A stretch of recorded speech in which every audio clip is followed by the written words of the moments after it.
Good morning, and welcome to the final installment of this year's OFA and Farm Life Succession Planning Roadshow. This virtual workshop caps off a series of in-person events where we met with farmers from across the province and discussed the issues facing their farms and families as they navigate their path through farm transition. For today's session, we'll begin with an overview of the farm succession landscape in Canada, and then work through a real-world case study of a family we met recently. Together, we'll explore the challenges they faced and highlight some of the potential solutions to help them overcome their unique barriers. After the case study, myself and partner Daryl Wade will be hosting a live Q&A session where we will address any questions you may have. To submit a question, simply type it in the chat or email me directly at andrew@farmlifefinancial.ca. Without further ado, let's get started. So we'd like to begin with a bit of an overview of what succession planning truly is, because there are many misconceptions around succession planning today. A lot of people get hung up on the idea that succession planning is simply a transition of assets from one generation to another. But in reality, succession planning is more than just this transfer of assets. It also includes the transfer of labor, knowledge, skills, management, decision-making, and ownership to the next generation. It's about ensuring that the next generation of farmers is ready and prepared to be the cornerstone of both our farms and our families. So in Canada today, succession planning is in, not the best of spots when we look at the big picture of things. When we first started doing these roadshows with the OFA back in 2016, there was only 8% of farms in Canada that had a formal succession plan. And when I say a formal succession plan, I do mean a plan that is written down on paper and easily accessible for other members of the family. Typically, when we ask people whether they have a succession planning in place, we always hear, yeah, sure, I've got some plans. But when we ask them if we can see that plan, the answer is usually no. And you can probably guess where the plans are for most people. Well, it's up in their head. And as much as it might be great to have thought out your succession plan and have an idea of what you want to do, what if something happens to you? If the only person that knows the succession plan and how they want their assets to transition and what their intentions are for the future of the farm, without having that plan on paper, it's very difficult for someone to pick up the pieces and ensure that your intentions can unfold. Over the last few years, we have seen an uptick in the number of farms with succession plans. When the last round of census data came out in 2021, we realized that we're now up to about 12% of farms have a formal succession plan, which is a step in the right direction. But it's still an alarming number, especially when you consider the overall landscape of agriculture in Canada. The reason it's such a big problem today is because it's expected by the year 2033, about 40% of today's current farm owners and operators will retire. And we use the retirement word quite loosely when we talk about succession planning, because very few farmers fully expect to completely give up their role in farming. They may step back, they may slow down, they may change their roles and responsibilities on the farm itself, but very few people ever choose to truly be removed from the farm. But the problem that we see here is that we all know we need to start thinking and planning for farm succession. We hear about it in magazines, journals, podcasts, radio shows. So the question becomes, if we're all here today to learn about succession planning, and we know it's something we should do, why do more of us not have succession plans in place? Like we mentioned earlier, only 12% of us do have a plan. That's a big number of people that aren't pursuing active succession planning today. Well, over the last few weeks, we've been hosting these in-person workshops across the province, and this is something that we ask the audience every time. What are the barriers and roadblocks that have been holding you back from starting succession planning? And these were the typical themes that we heard back from people. The first one we see here is the fear of marital breakdown.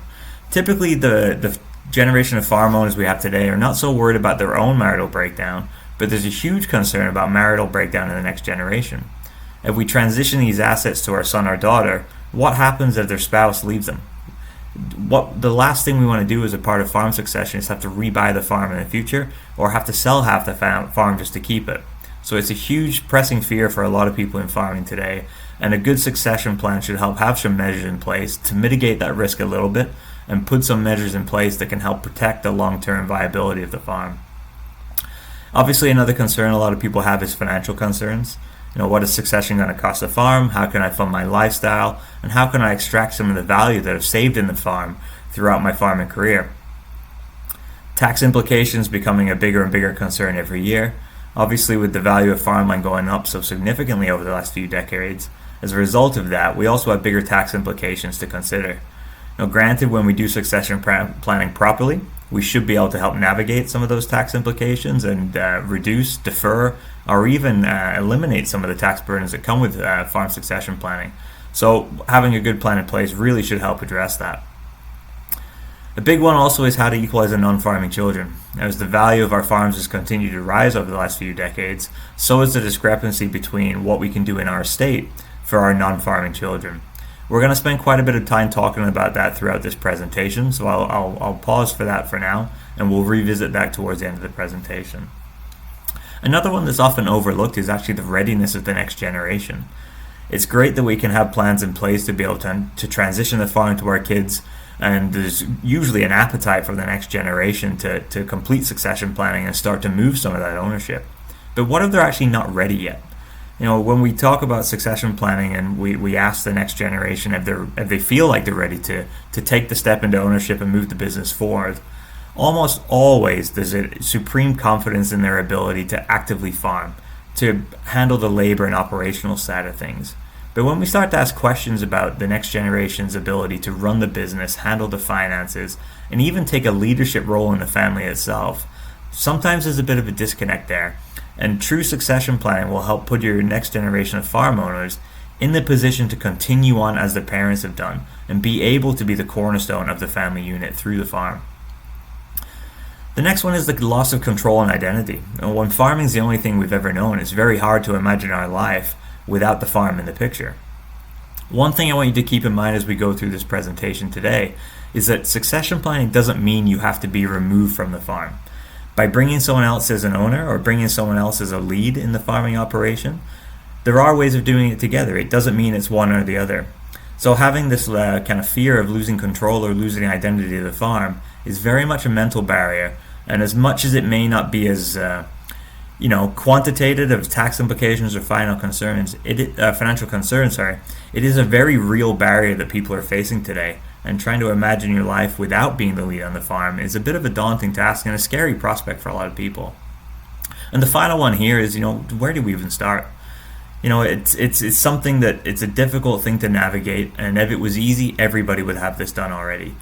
So knowing where to start is something that hopefully we can shed a little light on today, and we'll go through our process of how we work with families to help go through the succession process. So where does succession break down? Out of the people that do have succession plans, not every one of them is effective, and not all of them are, can implement without a hitch. The succession plans that are in place that do run into obstacles, this is where we see most of the breakdown happening. The biggest and most common place that succession planning fails is around communication and trust. When we have a plan, it's not good enough to just have that plan on paper and have the right agreements and documents in place around it, but we also have to communicate the details of the plan, what our intentions are, and all the different components that come through succession planning have to be communicated with the people involved in it. If not, the plan's going to be pointless at the end of the day because people don't know what's expected of them, and surprises never go down well, especially when it's relating to something as significant as farm succession planning.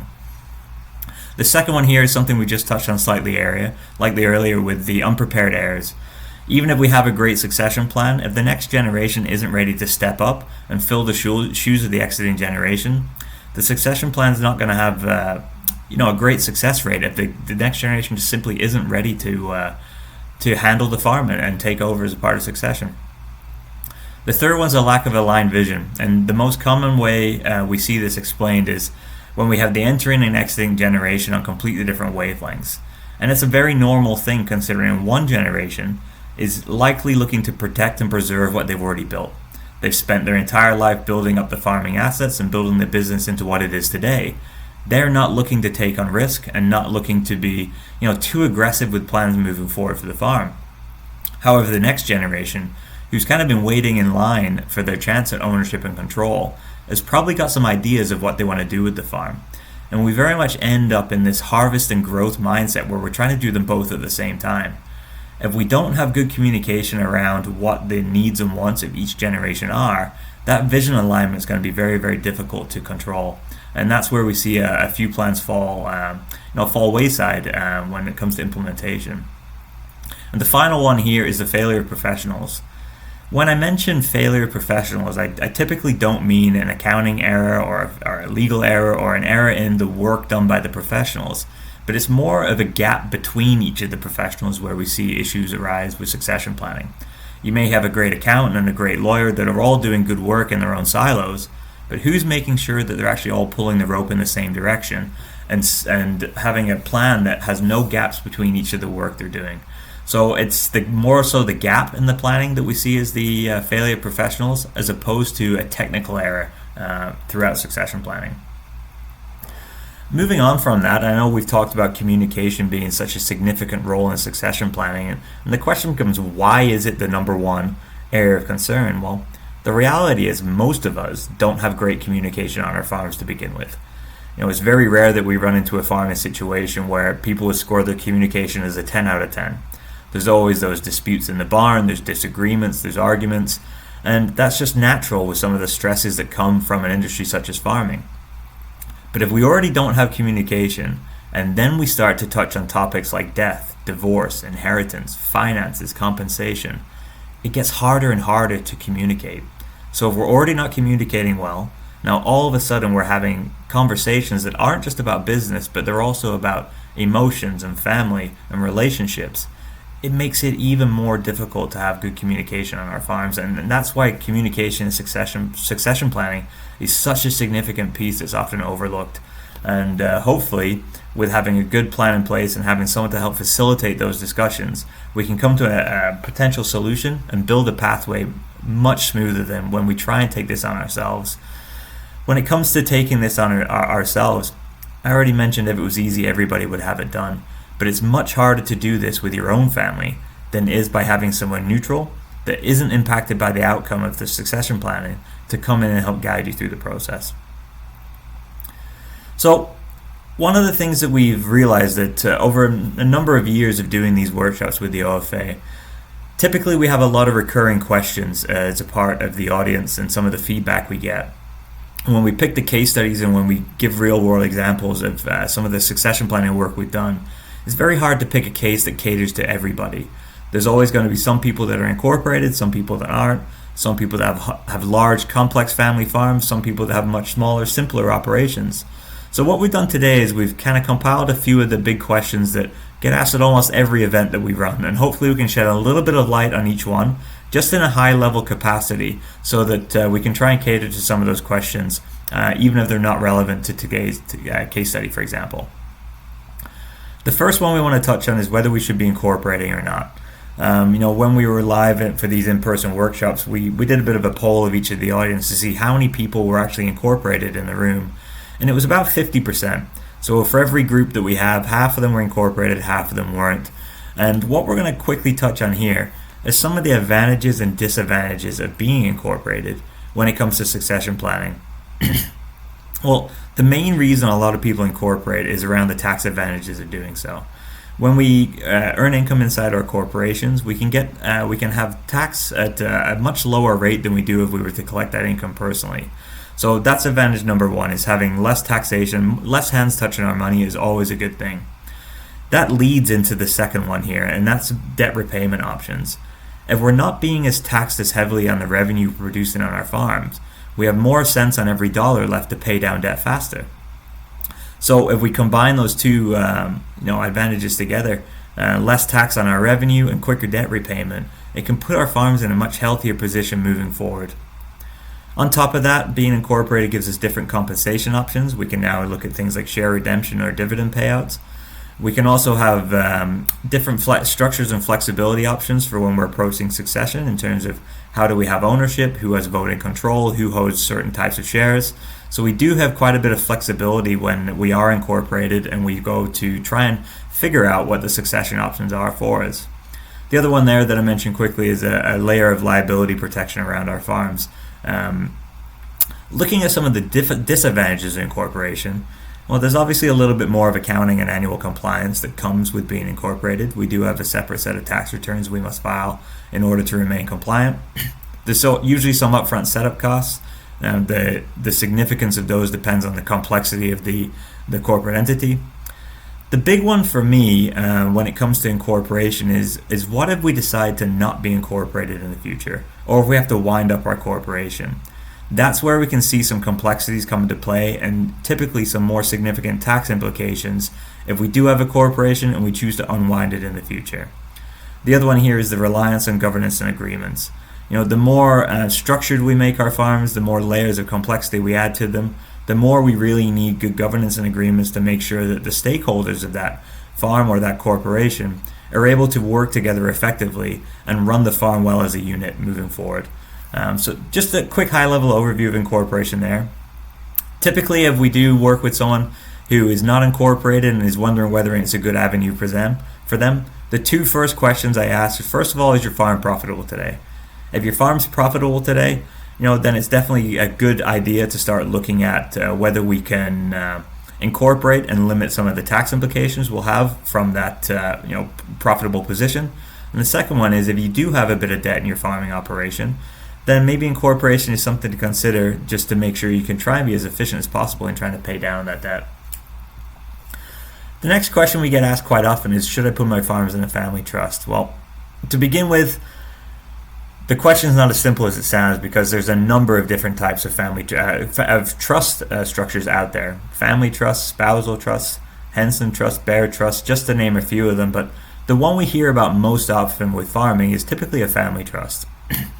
And a family trust is essentially a legal arrangement in which a person, who's known as the settlor, transfers assets to a trustee to hold and manage for the benefit of a group of people, which are known as the beneficiaries, and those are typically family members. The purpose of a trust is to protect assets, provide tax planning opportunities, and facilitate the transfer of wealth or property, such as a farm in this example, within the family. A reason people might consider utilizing a trust is typically for timing and deferral of taxation. If we put a family farm into a trust, for example, it gives us a bit of control over when and how we approach the eventual taxation, and being able to defer the tax can really be a benefit to a farm if maybe the farm isn't in a position to be able to address that tax bill today. A trust also gives us a layer of credit protection, much like incorporating does.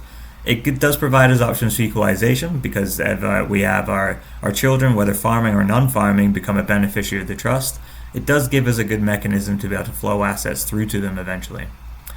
The trust also helps to navigate through probate and allows for certain control measures to be placed around the farm to help protect it in the future. So there are lots of good advantages to having a trust.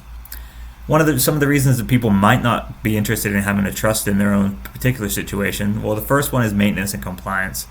Obviously, when we put a structure like a trust in place, there's quite a bit of regulation, compliance, and maintenance that comes with that, and that can add layers of complexity in terms of who gets to make decisions about the assets inside the trust, who are the beneficiaries, who are the trustees, and which family members do we actually trust to be able to manage the value of our family trust and the assets inside it, and make sure that the best intentions of the family, the parents, and everybody involved are met. So there's a bit of pressure on the people managing the trust to ensure that mom and dad's intentions, or the intentions of whoever moves the assets into the trust, are fulfilled. The next one here is a trust really is more of a deferral than a solution. When we put assets into a trust, there will be a point in time where the tax on those assets and that transition does become due, and putting our assets into a trust doesn't necessarily eliminate that tax bill, it just pushes it back to a further date. The family government piece, I've already alluded on that a little bit. Managing the relationships of people that are involved in the trust can come with quite a bit of complexity and tension amongst family groups if not done correctly. So the people that are governing the trusts have quite a bit of weight on their shoulders to make sure things are done effectively.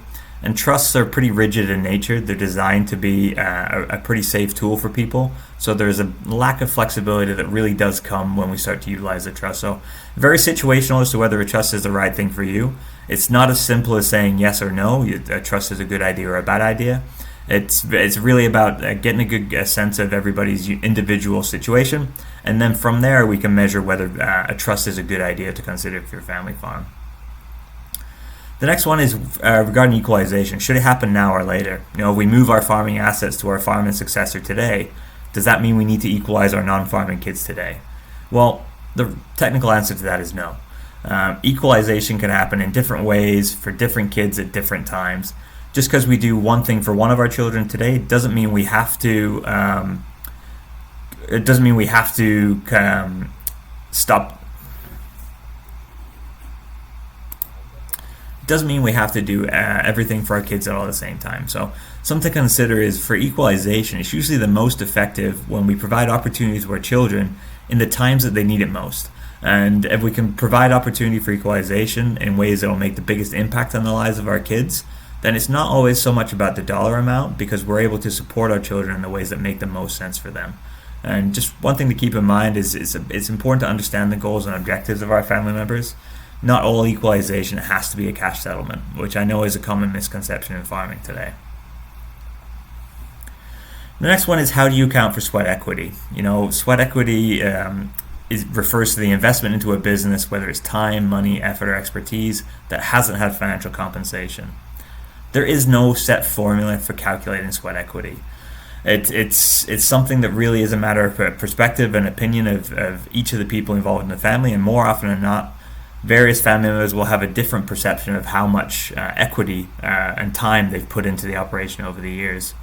Some of the things that were important for consideration is, would the business be in the same place today without the help of that farming successor? Did their contributions directly drive an increased value? For things like the increase we've seen in the value of farmland over the last 20 years, that's typically not something that is due to the work done by those on the farm. The increases we've seen in farm values over the years is due to scarcity of land, the lack of available farms for sale, and the economic climate in general. The work we do on a day-to-day basis on our farm isn't really improving the value of the land that much. So it's something to consider that just because the farm has gone up in value since the successor came around, not all of that value is actually tied to the work done by those people. One other thing here is, were there other ways that people were compensated? Just because you don't get a paycheck from the farm doesn't mean you weren't receiving compensation. Oftentimes we see farm successors that have had rent covered, fuel, trucks, phones, insurance, hydro, all those things covered by the farm itself. And as much as that's not a paycheck that goes in the back pocket, it's still a form of compensation that should be considered when trying to calculate what that sweat equity number truly is. Often it just comes down to communication and discussion around what is perceived to be a fair approach, and everyone's always going to have their own opinion around this. So for the next part of the session here, we're going to go through a real-world case study of a farm that we've worked with over the last few years. So to get things started, we'll do a little bit of an overview of the family itself. So this is a three-generation family farm. Unfortunately, the grandparents already passed away by the time we met these parents, and the grandparents passed away about 15 or 20 years ago. When the grandparents were going through their own succession planning, they didn't consult their children at all on what succession planning could look like. And as a result of that, the farm was simply passed to their two farming children through their wills. There were no other children to equalize, so it was a pretty simple split, and as a result, the farms were passed 50-50 between two brothers. This is something that's a pretty common occurrence in farms today, and we see a lot of sibling partnerships in farming that were only created as a result of the wills of the parents when they passed away in the previous generation. So in this family here, we've still got the two owners today. We've got the two brothers that still own the farms. Their spouses are not owners of this farming operation. And on owner one side of the family here, we have one identified farming successor, their eldest son, and they have a non-farming daughter who's currently working in the city and has nothing to do with the farm today. On owner two side of things, it's a little more complicated because they do have a son that's currently working on the farm, but the long-term intentions of this child are currently unknown. We'll talk a little bit about this in more detail in a second. When it comes to the farm itself, there's a couple different ownership groups around the farming assets. Owner one has a personally held farm parcel. Owner 2 also has a farm parcel that's all in their name only. And then the rest of the equipment, the inventory, and the remaining farms are jointly owned 50-50 between the two brothers. So there's a little bit of complexity here. This is not an incorporated farm. They do currently farm in a partnership. And we'll consider their options for approaching this as we move through the webinar. So the people that were able to attend the in-person workshops that we've been doing over the last few weeks, they were able to receive a handout package that had a number of details around each of these individual characters from this family. For today, we're just going to give you a little bit of an abbreviated overview of each family member, just so you have a few details to keep in mind as we go through building out some potential solutions for this family. So looking at owner number 1, mom is 64 years old, dad is 65. They have some great relationships with their kids. They trust them, they are confident in their abilities, and all good relationship with their own family here. However, there is quite a bit of distrust in the nephew's farming ability. So their nephew is the one that is involved in the farm operations today, but at a much lesser scale than their own son. And one thing to keep in mind here is that dad never actually wanted to be in a farming partnership with his brother. If his parents would have asked before they made their own estate plans, he would have preferred the farms were divided and they went their separate ways and ran their own farming operations, as opposed to being forced into a farming partnership with his brother. Granted, the farm has been successful. Him and his brother have been able to work well over the years. However, he would much rather have maintained a family relationship with his brother as opposed to being a business partner, because there's a significant difference between being a brother and being a business partner. In terms of assets, they have that personally held farm property. They also have been able to accumulate roughly $250,000 inside an RSP, and mom does have a pension from her off-farm career of about $42,000 a year. Some of the goals and concerns of these guys is that they don't want to see their son forced into an unfair partnership like they were. They want to treat their daughter fairly throughout the process. The key word there is fairly. There's a big difference between being fair with our children and being equal with them all. They want to protect their financial security, and they're also looking to slow down farming but not fully step away from the operations moving forward. Now, looking at owner number 2, a couple of years younger than his siblings, mom is 59, dad is 60. They really aren't sure about their son's farming intentions, but they don't have any equalization concerns because they do only have one child. In terms of assets, they have their personally held farm property much like the brother does. They also have about $250,000 inside an RSP.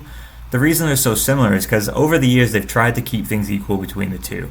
If there was profits in the farm, they've been able to withdraw a similar amount each, and as a result, they've got a very similar amount of personal savings on each side of the family. The big difference here is that there's no off-farm pensions to be able to support their income coming into retirement. So we have to factor this in when we look at both sides of the equation, and making sure that, especially in this situation, that we can have enough income come from farming to be able to support their lifestyle in those retirement years. That leads us into the main concerns for this side of the family. Number 1 is retirement funding and financial security. And the other one, which is the big unknown, is if their son doesn't choose to farm in the future, how do they efficiently extract the value they've accumulated from the farming operation? Just even if their son doesn't want to farm, they still want to make sure they can provide something for them from their inheritance. And at the end of the day, 50% of value of this farming operation is theirs. It's something that they're entitled to. And for them, if the farm isn't going to pass down a generation to the son, they do still want to extract some value in some capacity from the farm. The big question is, how do we do it? Moving on to the farming successor, he's 32 years old. He does claim to do 75% of the work on the farm today. Throughout our discovery process with this family, that number is more like 90%. This farming successor is very much a leader on the farm today, and he's taking a lead in almost all labor and operations and is heavily involved in the management and financial aspects of the farm today. He has a good relationship with everybody, but he does not have a great relationship with his cousin. The main reason behind that is even though this particular successor is doing a bulk of the work on the farm, he's actually being compensated the same as his cousin, who's doing very little in comparison. So there's quite a bit of tension that comes between the two as a result of that. Due to the lack of pay, but the minimal pay being received by the farming successors today, he's not been able to accumulate any personal assets in his own name, and that's something that he would like to address moving forward. Main concerns is he doesn't want to be in a partnership with his cousin. He wants to treat everybody fairly. He's worried about, if I can't be in a partnership with my cousin, how could I possibly buy out the other side of the family without putting the farm under too much financial stress. So it's very much front of mind for him as to what will happen with the other side of the family and how do we approach it. Moving on to the potential successor, who we're just going to refer to as the cousin from here on out. He's 28 years old. He very much relies on his dad and his cousin for guidance around farm activity. Farming was always viewed as a backup career for him. He did go to school and is very well educated in the technology space, however was unable to find a career after graduating from school. The farm became his backup and all of a sudden kind of fell into a bit of a comfort zone, and as such has never gone back to pursuing a career in the field which he was educated in. The farm has very much been viewed as financial security for him and currently has no children or no spouse in consideration.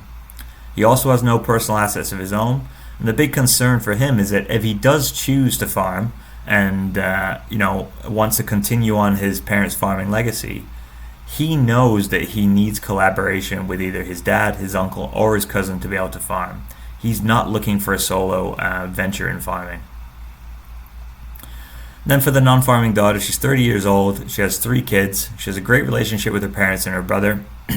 She currently has no assets under her name, but is looking to enter the housing market. Her cash flow is good today, but she's not been able to be put money aside for her own retirement. So she's got one eye on the future here, and even though she's in a good spot today, a concern of hers is that, if she's focused on supporting her children, helping with university, helping them get established in life, it's going to defer her ability to be able to fund her retirement effectively. So it's a big concern for her. Another priority for her is to ensure that her parents are financially protected, and she does not want to become a burden for her brother's farming career. So very little entitlement coming out of this non-farming daughter in this situation. She really just wants to be treated fairly and make sure that everybody has the tools to be successful. So the question becomes, what do we do for her, and how can we support her goals through the farm succession process? So now that we know a little bit about the people involved, we know a little bit about the farm. Obviously, there's a lot more details, a lot more analysis that has to go into this. But for the purposes today, hopefully that gives you a little bit of an overview of the situation we're dealing with. And when we try and create a solution for this, at Farm Life we typically work in a 4-phase model.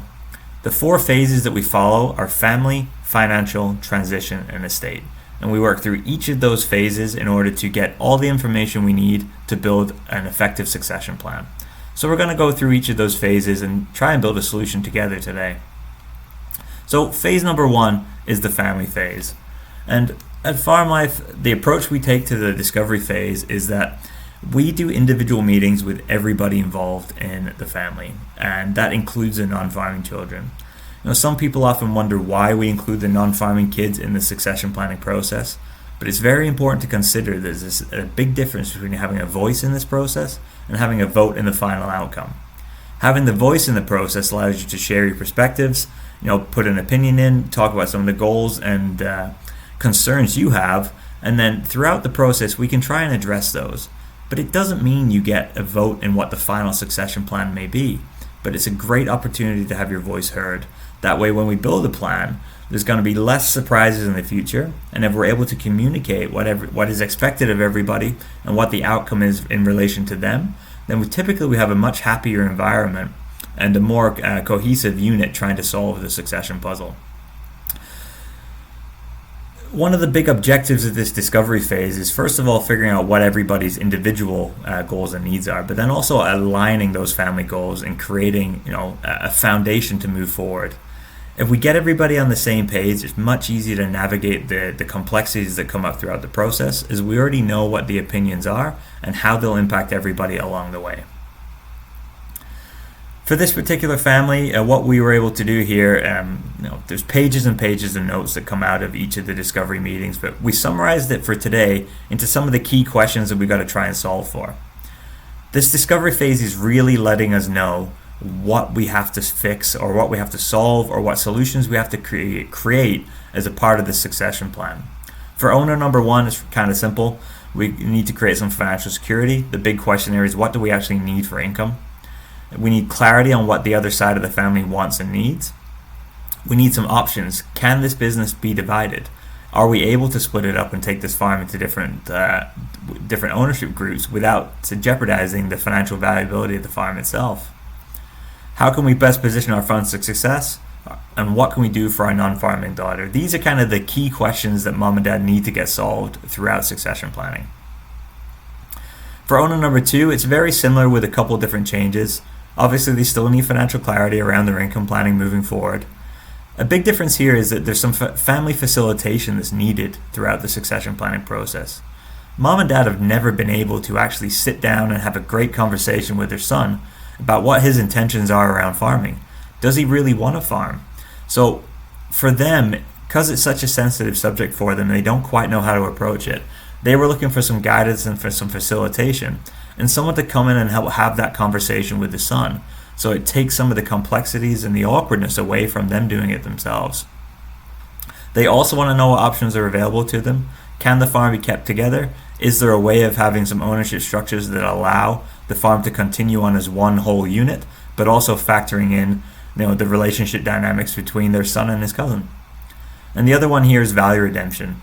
If the farm doesn't continue with their son, and it does carry on with their farming nephew, how are they able to redeem their value that they've accumulated from the farming operation? For the farming successor, his primary goal is the same one we hear from almost every farming successor, and that's, what is this going to cost me? When we look at succession planning and all the people we got to take care of, he just wants to make sure he's still going to have a viable business at the end of this process. He wants to know what the options are for helping provide for his sister, and he also wants to know what the options are around ownership structure for the farm itself. He wants to know if it's economically possible to split the farm, and he also wants to ensure that if the farm isn't going to be split up in future and we do keep it together, how does he retain control of the business, considering he's doing 90% of the work? He's fine doing a lot of the work, he's been doing it for a number of years, but what he'd like to see is the control shift to him if he's the one doing a majority of the work on the farm. For the non-farming child, it's a pretty simple one for her. What's the best way of supporting her? How can she not become a burden to her brother in his career? And number one for her is actually how to make sure mom and dad are financially protected. So for her, pretty simple, and we'll talk about some of the options available to her as we start to build the solution out. With the potential successor, we're trying to figure out, if dad isn't in the picture anymore, what would farming actually look like for him?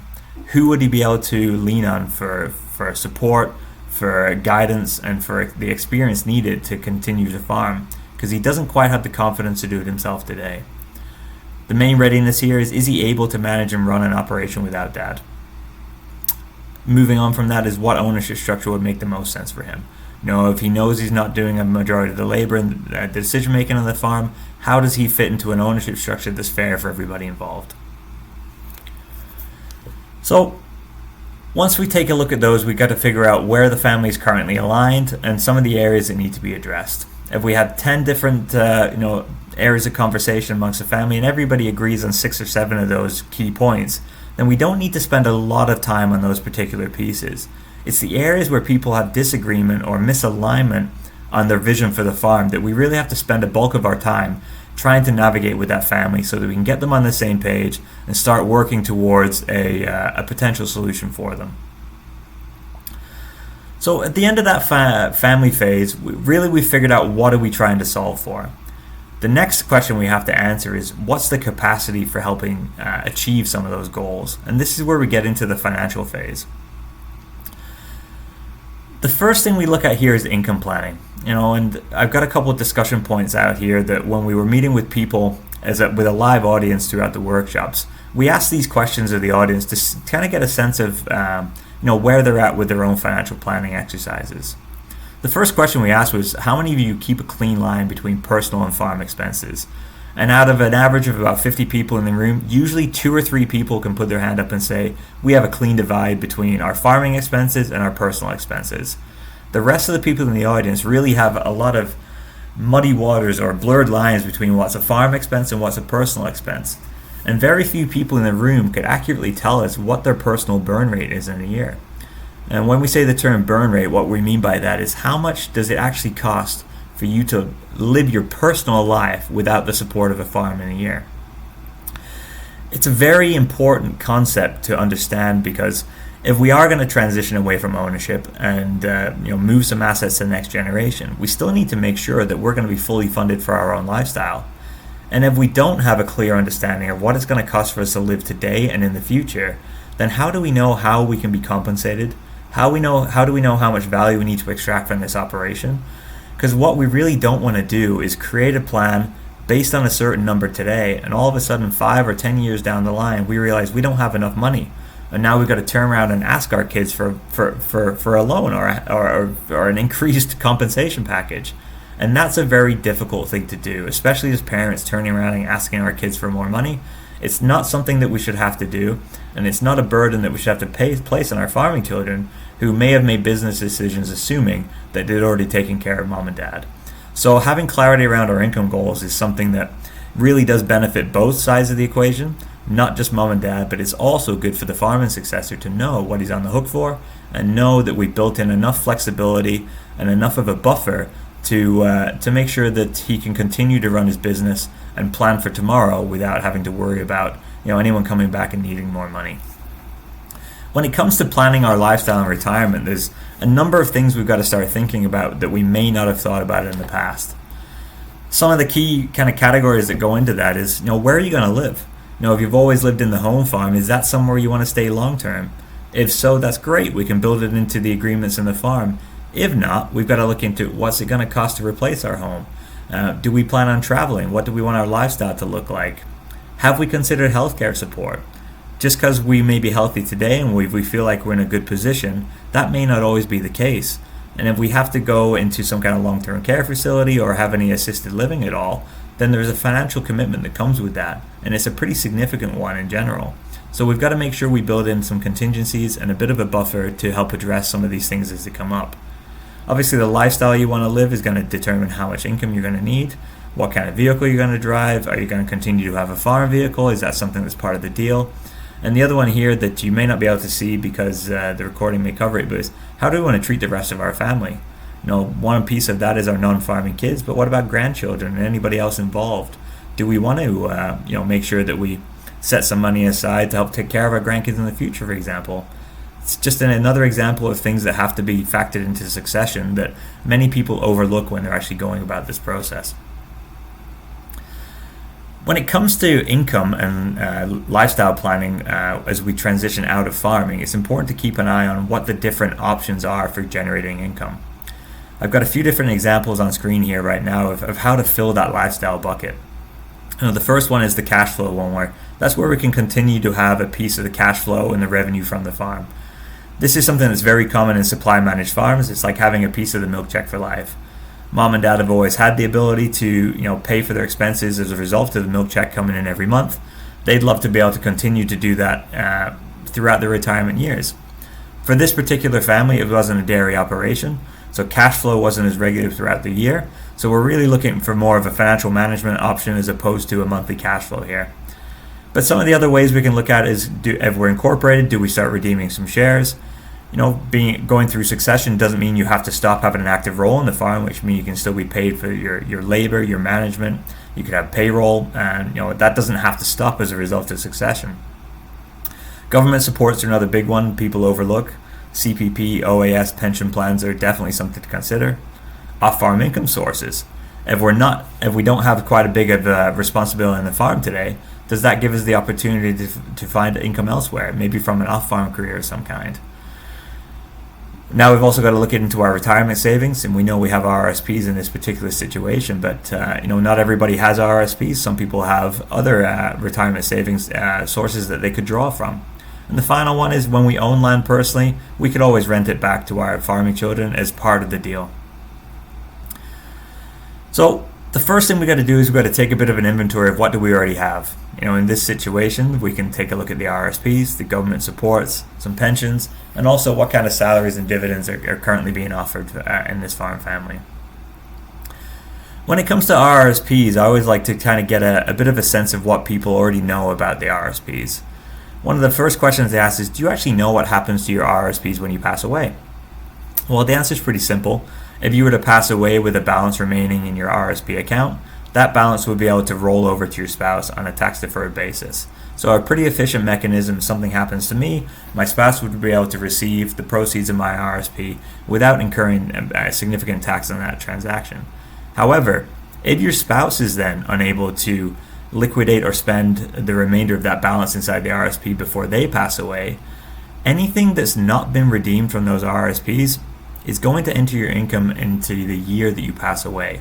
So in a situation like this, if there was $250,000 remaining in the RSP on the last passing of the husband and spouse, the entire $250,000 would enter your income into that year, which would put you into one of the top tax brackets. So when it comes to your estate, that $250,000 is going to be cut down by about 50%, and there'll really be only $125,000 left to help, maybe provide some equalization to the non-farming children. So when it comes to equalization, it's important to consider not just what we have today, but what the after-tax proceeds of our investments are going to be on our passing. So taking a look at this RSP, if we don't want to leave an outstanding balance in there as part of our estate, we've really got to keep one eye on how do we effectively, redeem the value from those RSPs and collect income from them while we're alive. There comes a point in time where we were forced to start taking the minimum amount annually from our RSPs, but that may not necessarily get the balance down to zero. The money inside the RSPs continue to grow. Maybe it makes 4 or 5% every year, and we've got to stay ahead of that curve if we're trying to get the RSP balance down to zero before we pass away. The example you see on your screen here today shows an RSP balance of $250,000, making its way down to zero by age 90. And that's something that we work with the family to figure out, when do you want us to plan till? Typically we see people asking for, let's plan for age 90, age 95. And as a result of that, we use the guidance from the family to figure out, how do we get that balance down in a reasonable way? For this family, we start by taking roughly $10,000 a year out. That number increases to 10, 11, 12, up to $13,000 at one point. For the most part, it averages about $12,000 a year, gets us down to a zero balance by age 90. So for this sample family, we did spend quite a bit of time walking them through a series of exercises and discussions to figure out what their personal burn rate was.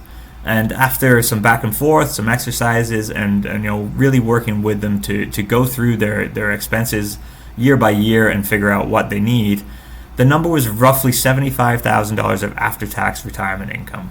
And it's important to keep that in mind, because $75,000 after tax is a lot different than just saying we need $75,000 a year. We need quite a bit more than that to be able to pay the tax and come out with a net balance of $75,000 personally. The question becomes now is, if we know that we need $75,000, how do we efficiently fill the bucket to meet this goal? Well, the first thing we need to do is we got to figure out, what do we need? Well, we've done that, $75,000 after tax. What do we already have? Well, we know some of the buckets we have available to us, but what's the gap between what we have and what we need? The next question becomes, how do we fund the difference? So for owner group number 1 here, when we take a look at the assets they already have, and I apologize, it appears the side of the slide is cut off there, but we have about $12,000 a year coming in from our retirement savings. We have an off-farm income source from the pension account, and we also have roughly $32,000 a year of CPP and OAS payments coming into the family. So we're pretty good in terms of having some lifestyle support there, but something to keep in mind is that all those are actually taxable events. So it's great saying that between the 3 different options there, we've got most of our retirement funded, but we're not taking into account the tax. So we still have a bit of a gap there. With owner group number 2, it's a much different outlook because of the lack of a pension plan in place. We've got a similar amount coming from our retirement savings account of $12,000 a year, and we've got about $32,000 of government support coming, even though they are a couple years younger than the siblings. In a couple years, they will be able to start redeeming that CPP and OAS payments. The lack of pension means that we're not even halfway to our lifestyle income needs here, and we haven't even factored the tax in yet. So we know that this side of the family is going to have the most significant income need in terms of pulling value from the farm moving forward. So now that we know what everybody's income need is and we know what the gaps are, phase 3 is about transition, and that's how do we fill those gaps and able to ensure that the succession plan for the farm can protect the financial security of everybody involved. So now that we're into phase 3 of transition, it's time to start looking at what those options are to help fill those gaps. So when it comes to transition options on farm, we've spent the first 2 phases trying to figure out, what are we trying to solve, what are the numbers around it, what's the income needs, and now it's time to figure out how we actually do it. Well, a lot of people say there's hundreds of different ways of approaching farm transition and actually being able to transition those assets, but really they all fall into one of 3 categories.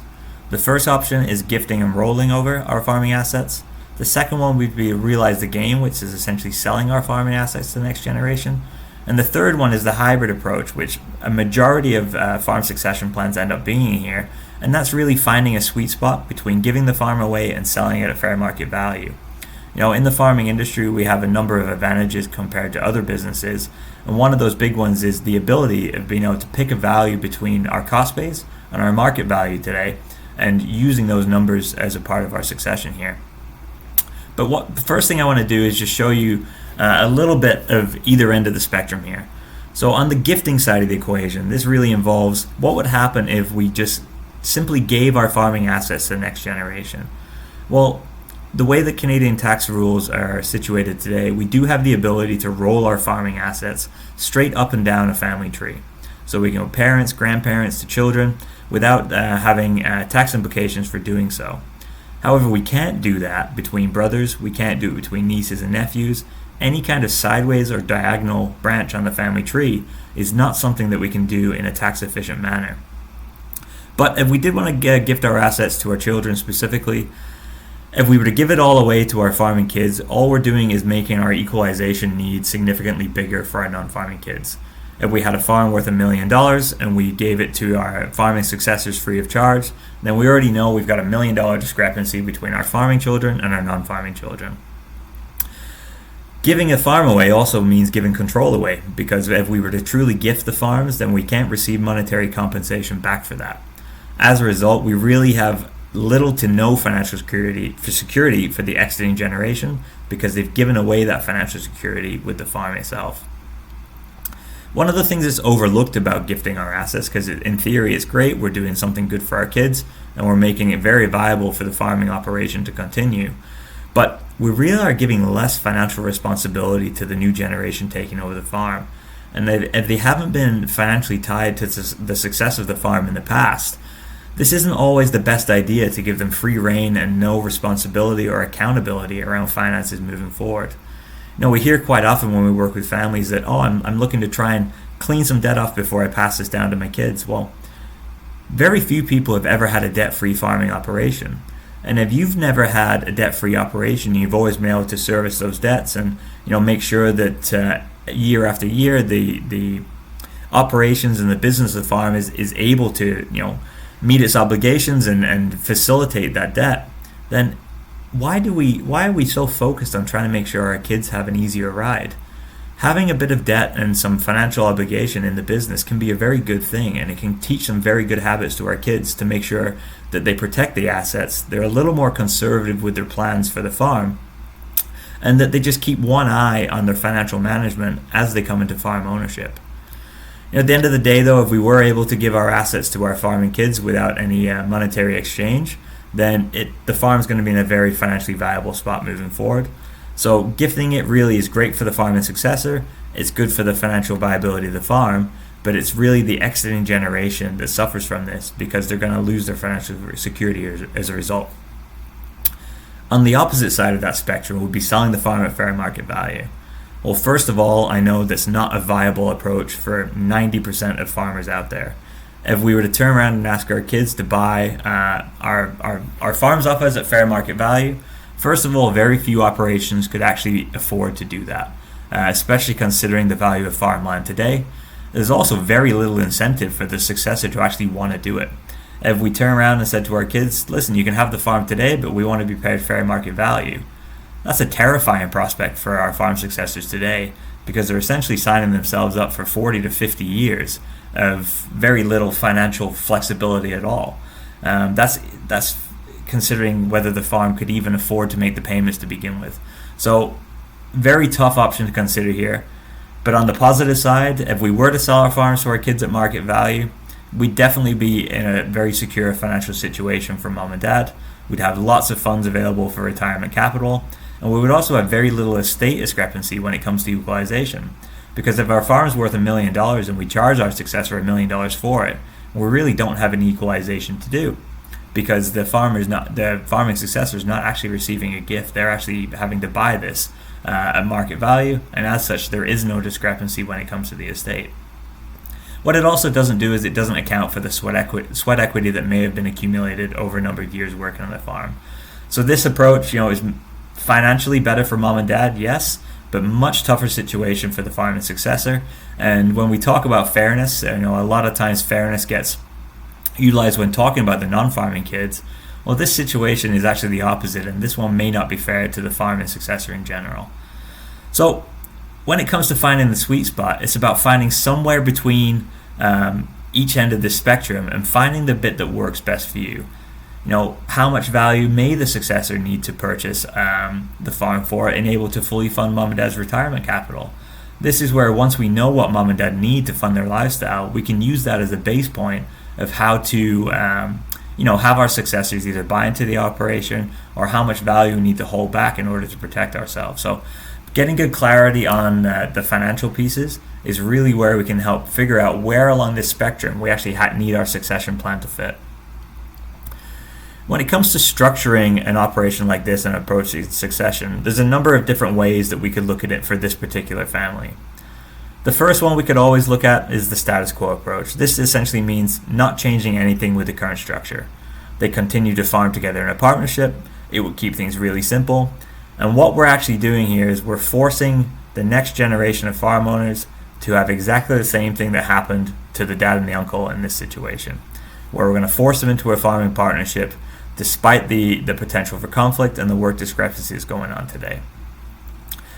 From a financial standpoint, it's a very viable option. There's minimal capital outlay needed to be successful.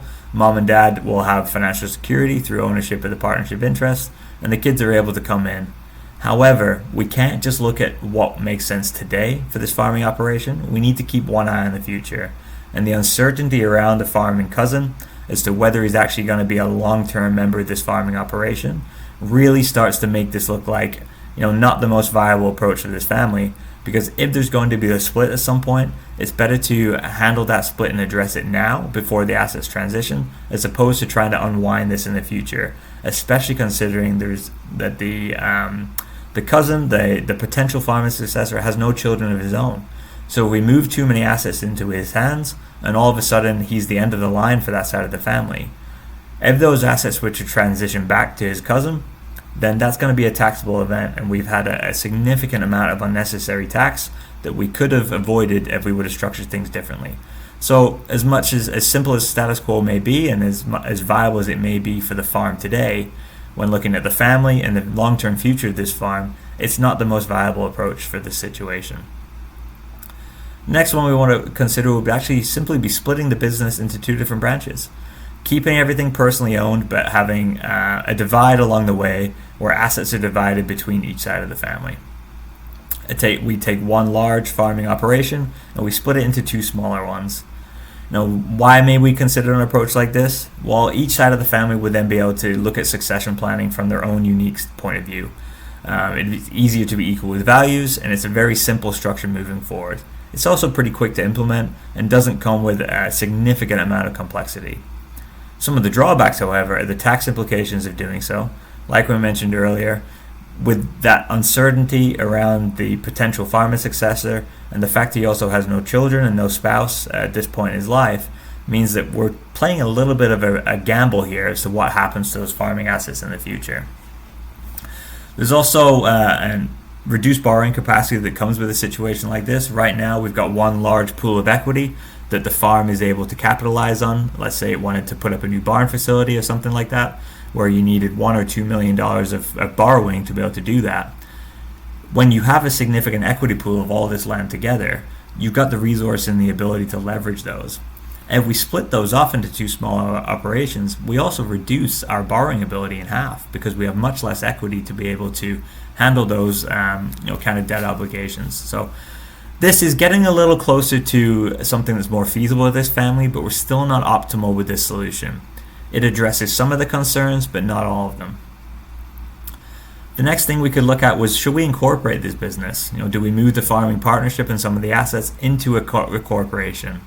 Some of the pros of this, it gives us the option to do an estate freeze, which helps us to measure and quantify our tax obligation and protect it from growing.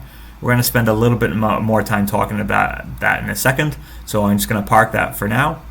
It gives us flexibility on ownership and control. Different shares can have different attributes, which would help us address the disparity between the workloads and the two children. Some of the shares could have more voting control for others, for example, and it as a way to account for most of the business decisions being made by one partner as opposed to both of them. It's a great way of putting a starting point, as we could actually find a way of rewarding sweat equity through this, which I'll talk about in a second again. And it gives us more flexibility for compensation, because it gives us the option of taking dividends from the corporation as opposed to personal salary. And it's also very efficient to help pay down that debt, as we talked about earlier.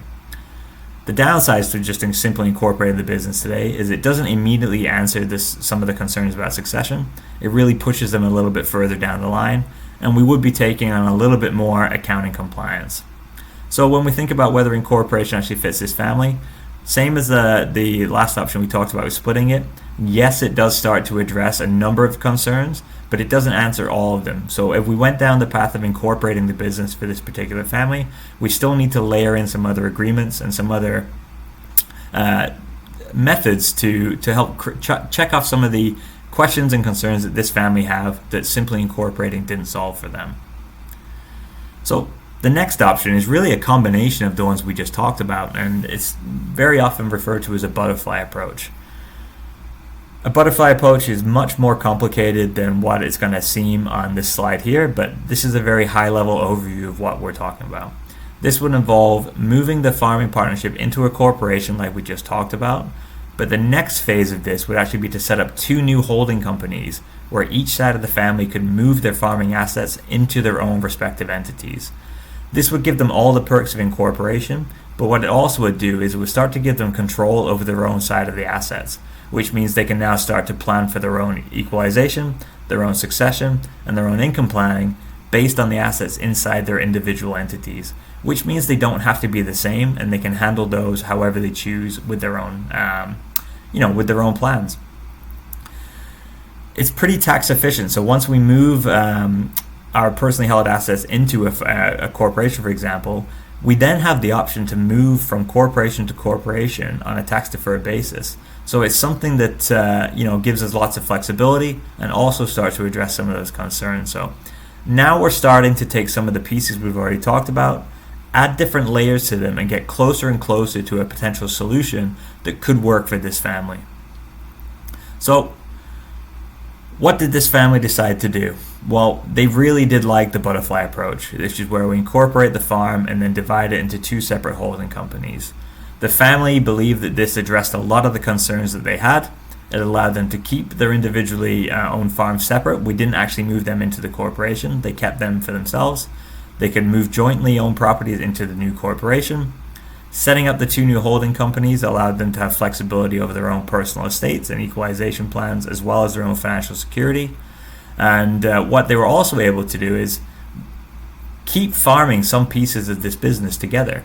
Although we've been able to separate the assets through this, they can still leverage each other's strengths and have sharecropping agreements, for example, between their holding companies and the main farm corporation, which is where you could put the equipment. You could keep that in a shared entity. That way both sides can have access to the equipment, but also own their land separately. So the family really liked this approach. It checked a lot of boxes for them. It put them in a position to be successful. However, once we talked through this with the family and we started to present this option to the next generation, we decided that they actually wanted to take a different route. And the reason behind that was the unknown successor. So when owner two's son saw that this would mean one day he would have to take responsibility for managing his own operation, he decided it was not a burden he wanted to take on. He had to see how succession could unfold for him to be able to make a decision as to where he wanted his role to be in farming.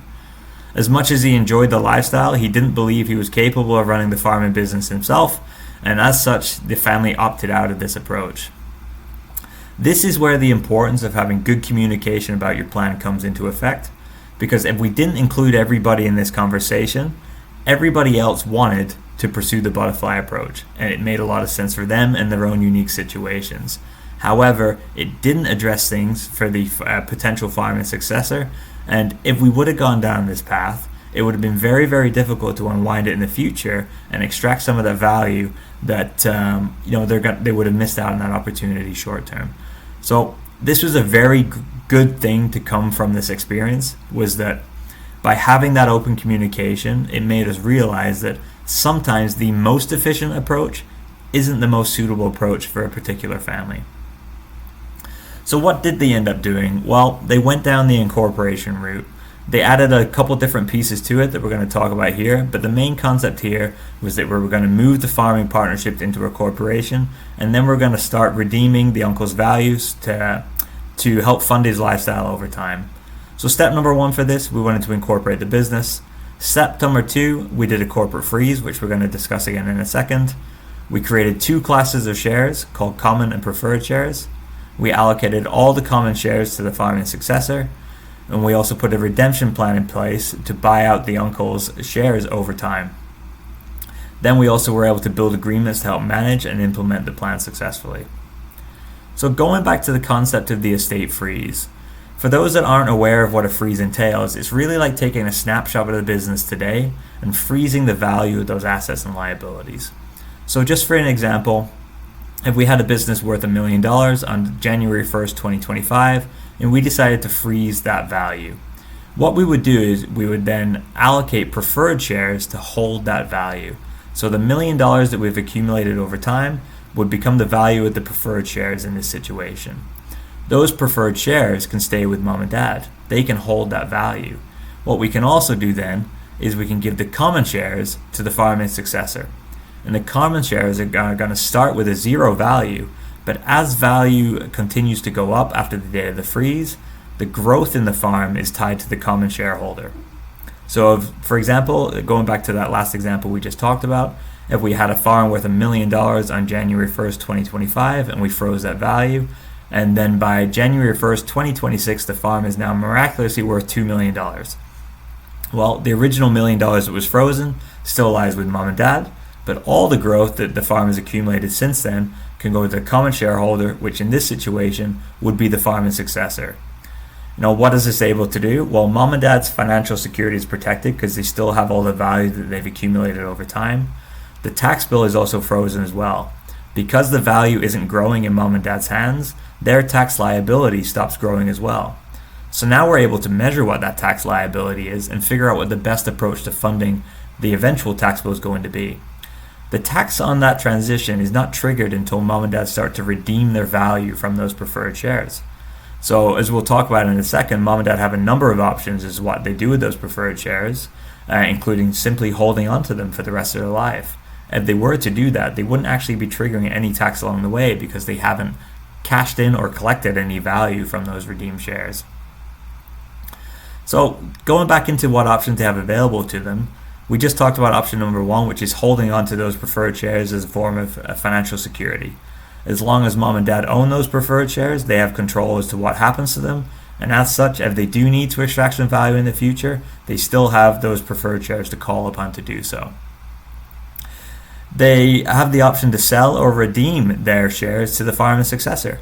This would allow them to have a great source of retirement income. It will allow the farming successor to speed up the timeline as to when and how he becomes a complete owner of the corporation.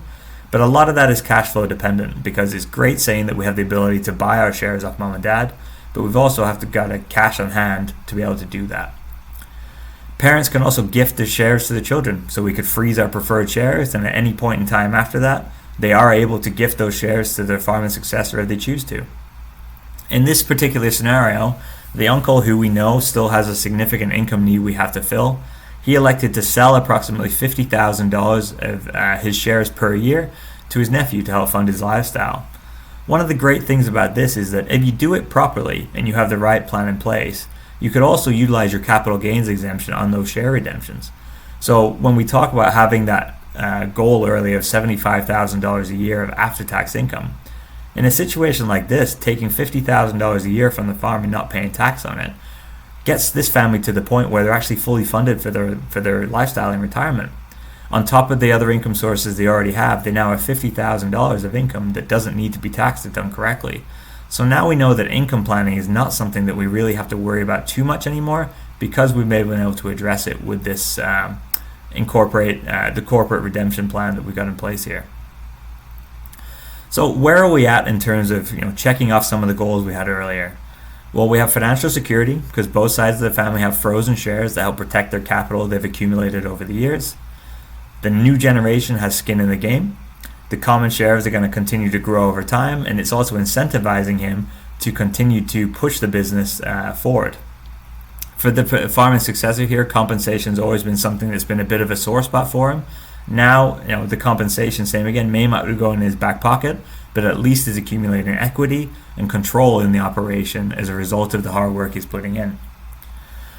We've been able to check off a number of different components of income planning. We've got the extended side of the family collecting income from their share redemption. The remaining owners have lots of flexibility of how they receive income from the farm. As they're now incorporated, they have the option to take dividends from the corporation. They could collect interest on the value they've left in the operation, and they could also continue working on the farm and be compensated through salary or other compensation models accordingly. But the beautiful thing about the structure we've got in place now is we now have a lot of flexibility in how we fill that bucket. In terms of clarity, having this conversation and putting the options in front of the family gave us what we needed to know about the long-term intentions of the cousin. So now we know he's not going to come into the farm over time, and now we can help to plan for how that we ensure that his side of the family is able to extract some of their value from the operation. And in terms of tax efficiency, we've now given ourselves control over the timeline around tax. We've also frozen the tax obligation of the exiting generation so that we're not playing a game of always trying to guess what the tax is going to be moving forward. So already we've been able to check off quite a number of the goals and concerns for this family, and we've got a bit of a process and a bit of a plan starting to form around how we actually want to do that.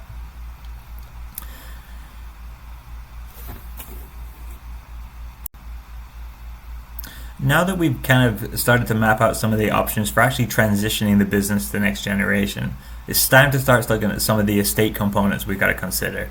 And the big one here really comes down to how do we take care of the non-farming daughter, and how do we protect the agreements and fund them as part of this process. When we talk about estate planning, we refer to this as the art of dying neatly. Nobody wants to pass away and leave a mess for their kids to clean up. When we're dealing with farm families, this is really where mom starts to take the lead and figure out what are her intentions for her estate and how does she want to kind of set things up for it, especially for her daughter, so that if something was to happen to her and her husband, that there isn't this huge mess left for her kids to clean up. When it comes to estate planning, it really involves documenting and formalizing your wishes to ensure that they can be carried out after you pass away. In a lot of farm situations, this is where a bulk of equalization happens. We kind of call it it's like feeding the chickens. We sprinkle a little bit of equalization along the way in the ways that can create an impact in our kids' lives. And if we need to rebalance things at the end, the estate is typically when we see that unfold with a lot of farm families. But when it comes to equalization, there's a lot of different ways of approaching it. So what we're going to talk about today, in order to highlight some of the ways that we could fund equalization for the non-farming daughter, we're going to use an example of coming up with $1 million to equalize the non-farming kid. We use the $1 million number simply for illustrative purposes. There's no right or wrong number when it comes to your own family, and it's something that everybody's going to have the unique perspective as to what is fair for our non-farming kids. But for the sake of an example, we're going to come up with $1 million of equalization funding. And what we're going to do is we're going to look at 5 main ways that we could come up with that $1 million, and we're going to compare the pros and cons of each of them. The 5 ways we're going to look at here is, number 1 is we could give a share of the farming assets. Number 2 is we could borrow to provide capital for them. Number 3, we could sell an asset to generate cash. Number 4 is we could save for it. And the 5th one is actually you could insure it. So to come up with $1 million for each of those, these are some of the pros and cons of each of those potential funding mechanisms. Number 1, dividing the farming assets.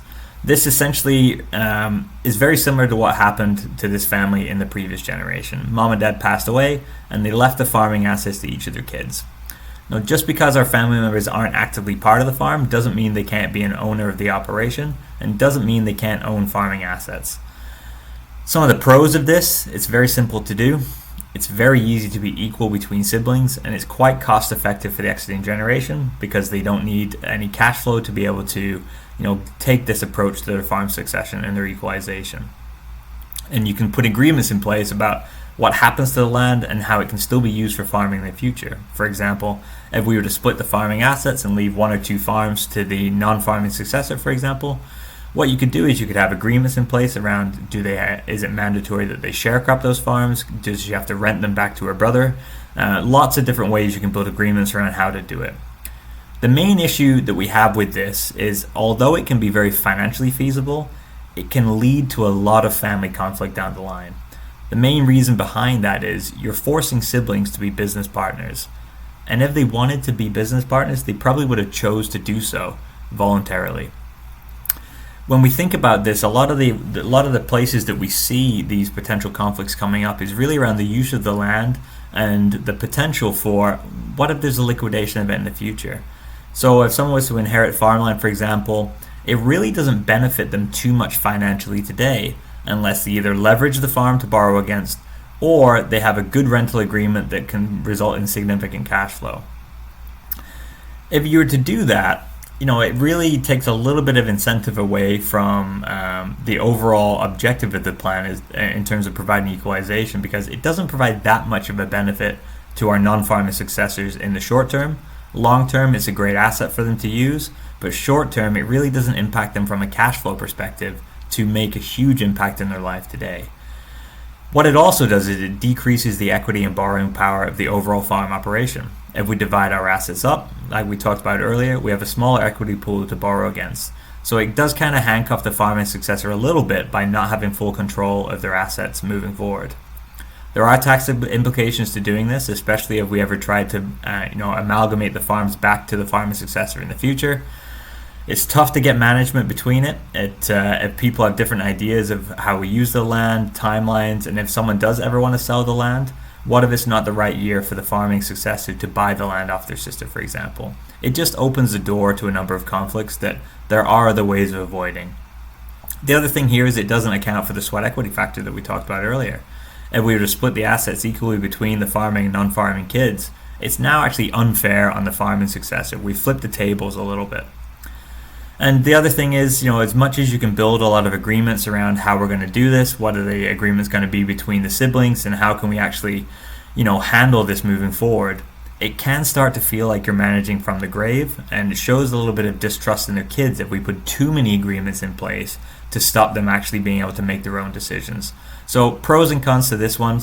It's definitely a viable option, but typically when we work with farm families, the outcome we try and aim for is for farming assets to stay with farming kids and for non-farming assets to be allocated to non-farming children. Looking at the second option, it's really the borrowing and financing approach. If we wanted to borrow $1 million today, really we're looking at about a 5% interest rate from the bank and typically a 20-year repayment term on that loan. What that results is it's going to cost us about $1.58 million to net $1 million of equalization for our non-farming kids. So not a very efficient approach when it comes to using the farm's resources. The pros of this approach, very little upfront collateral, it can be done very quickly, and you've got clean lines and separation between our children, whether they're farming or non-farming. This leads to a more harmonious relationship between the two, because they don't have the burden of having to share assets or have any kind of business relationship between each other. The main cons of this are it's not efficient from a dollar-to-dollar standpoint. It can be a burden on the farm's cash flow because obviously we've got to make payments on that $1 million loan, and it limits the borrowing power of the farm in the future because it's another debt against the value of the farm today. Option number 3 is an asset sale. This is something that typically no one even ever wants to consider. We worked our whole lives to build up our family farms. The last thing we wanted to do is sell any of those farm properties. But if we did go down this road, let's say we purchased a farm for $100,000 a number of years ago, and we could sell it for $1.5 million today. You'd have about roughly $350,000 of tax to pay on a transaction like that. As farmers, we do have the ability to use our capital gains exemption, so you could use it here, which would help eliminate that tax bill.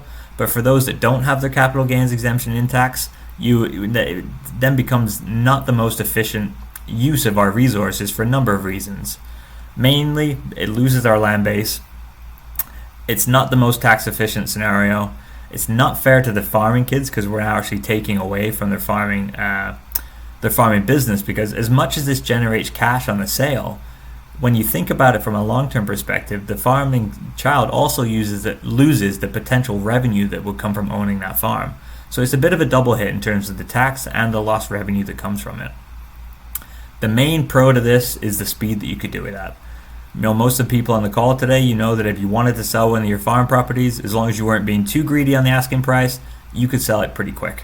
So that's the main pro to this approach, is the speed and the cleanliness of having a nice divide between your farming and non-farming children. Option number 4 is the save for it approach, and this is kind of flipping the script on the other ones. This is much more efficient from a dollar to dollar standpoint, but efficiency isn't always the best solution. And one thing to keep in mind is so many people get hung up on the tax implications of farm succession. Sometimes a little bit of tax may put things in a better position for you overall, so always keep that in mind. But if we did want to save for $1 million, for example, there's a whole bunch of what-ifs that have to be factored in for this. But to save $1 million today, you would need to deposit $3,000 every single month, get a 4% rate of return average every single year for 20 consecutive years to save $1 million. At the end of that time span, you've spent about $720,000 to come up with $1 million. So less than $1 to create $1, which is always good. Very minimal tax implications of doing this. It's efficient, it maintains the land base, it can be fair to all the kids. However, there are so many assumptions and so much risk with this approach that even though it's incredibly efficient, it's still not something that many people ever choose to do, because a lot of it is out of their control.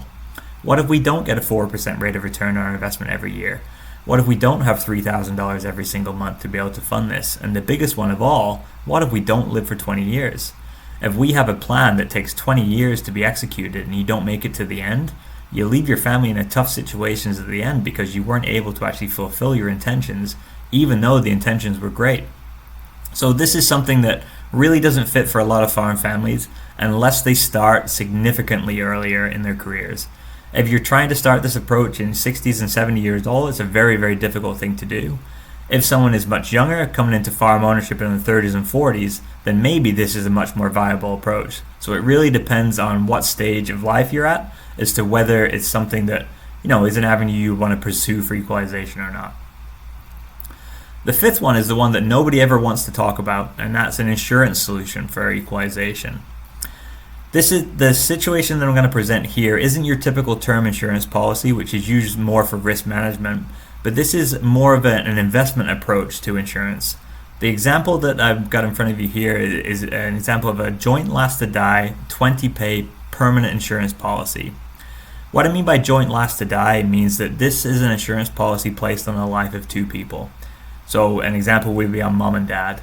If something was to happen to dad, but mom is still alive, this insurance policy doesn't pay out yet. It would pay out in the passing on the second owner of the policy. The reason you do that is because from an insurance company's risk standpoint, it's much less likely that two people are going to pass away than one.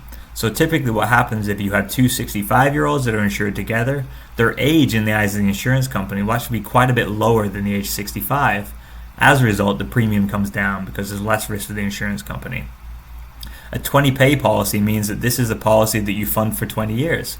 At the end of the 20-year funding term, your coverage stays in place, but you no longer have to continue paying premiums because you fully funded the policy at that point.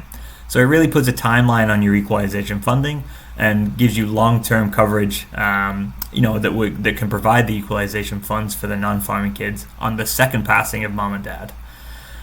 From a dollars perspective, to come up with $1 million death benefit, this is based on having two healthy 65-year-olds.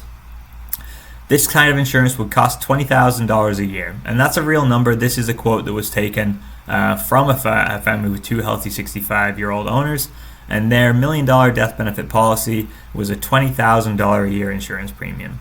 And I know a lot of you are probably gasping right now, getting a little bit of sticker shock looking at $20,000 a year for life insurance. But let's compare it to the other options.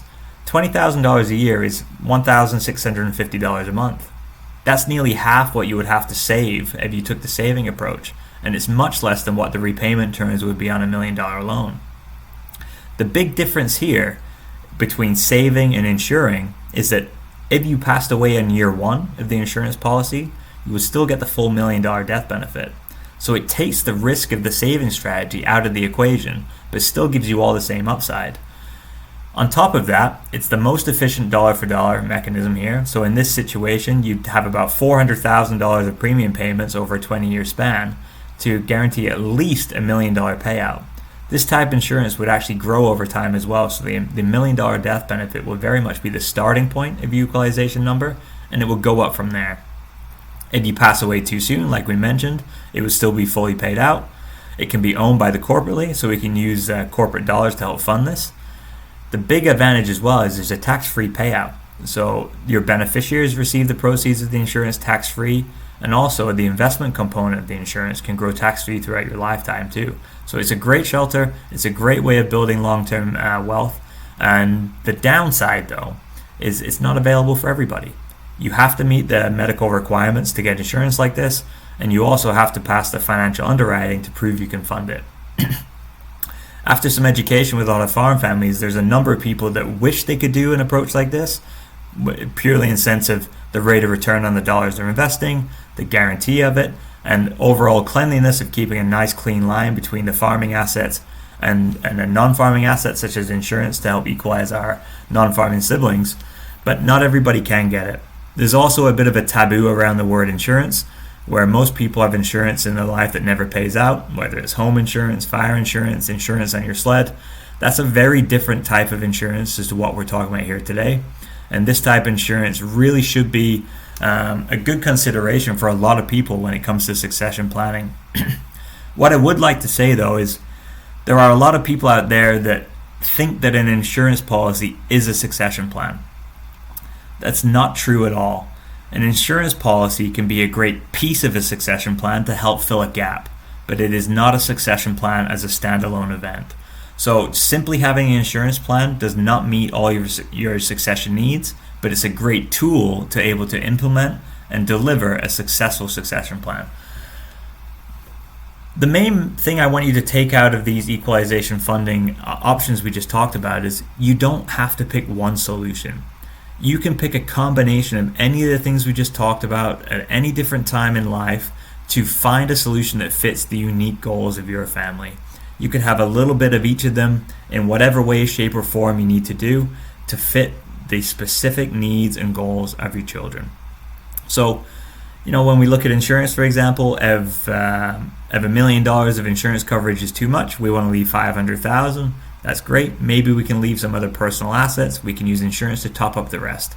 It's not something that has to be a one solution fits all when it comes to equalization. So always keep that in mind when looking at how to equalize your non-farming kids. We talked about if we did go down the road of having shared assets or split ownership of farms to help equalize, you want to make sure you have good agreements in place to help govern it.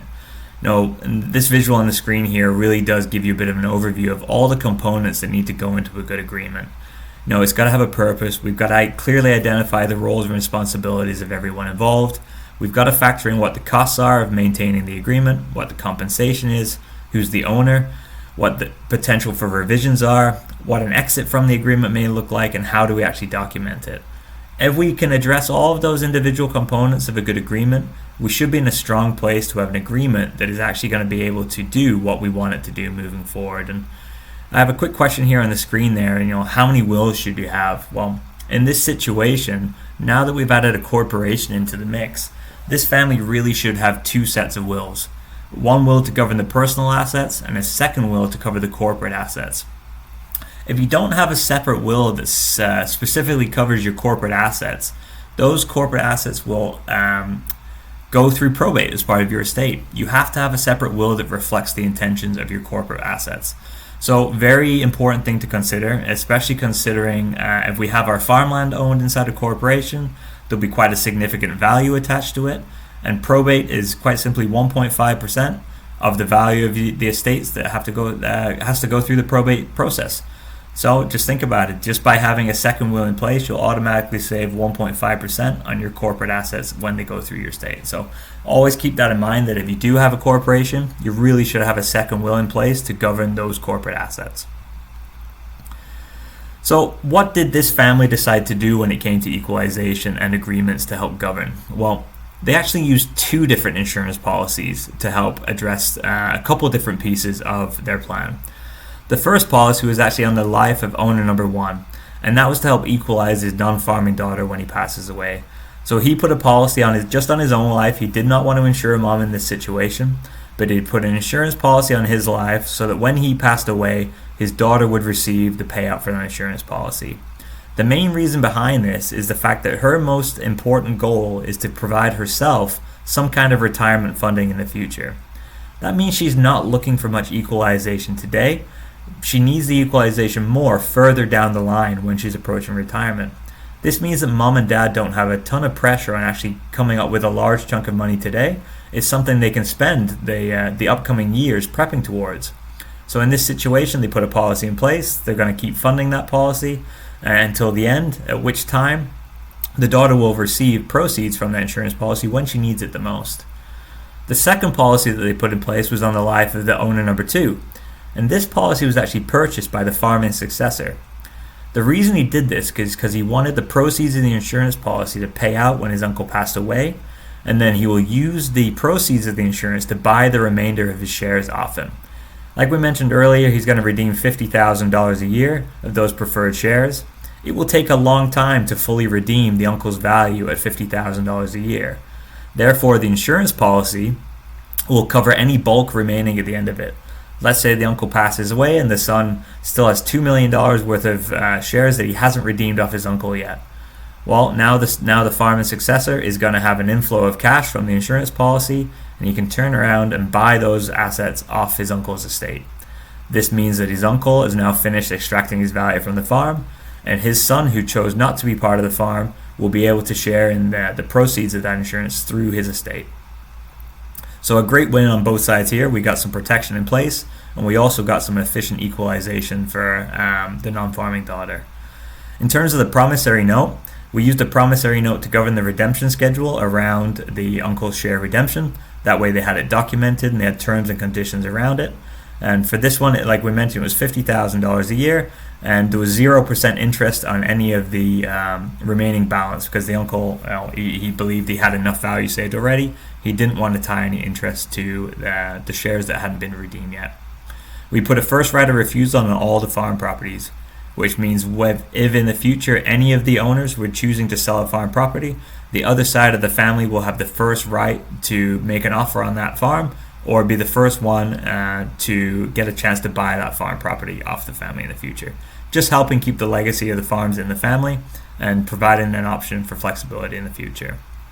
We also put life leases on both the homes. So for mom and dad and aunt and uncle in this situation, they had no intention of moving out of their home farms anytime soon. So we put a life lease in place, which meant that the farming successor, even though he owns the farms, can't actually remove his mom and dad or his aunt and uncle from those farm properties unless they choose to do so themselves. So this gives them, peace of mind for mom and dad and aunt and uncle that they're always going to have a home to live in. If for some reason they ever wanted to move or they needed to move into a care facility, they could do so of their own free will, but they're guaranteed a place to live until that time unfolds. And in terms of will planning, the biggest thing to go into the will here was for owner number one, who was holding all of his preferred shares.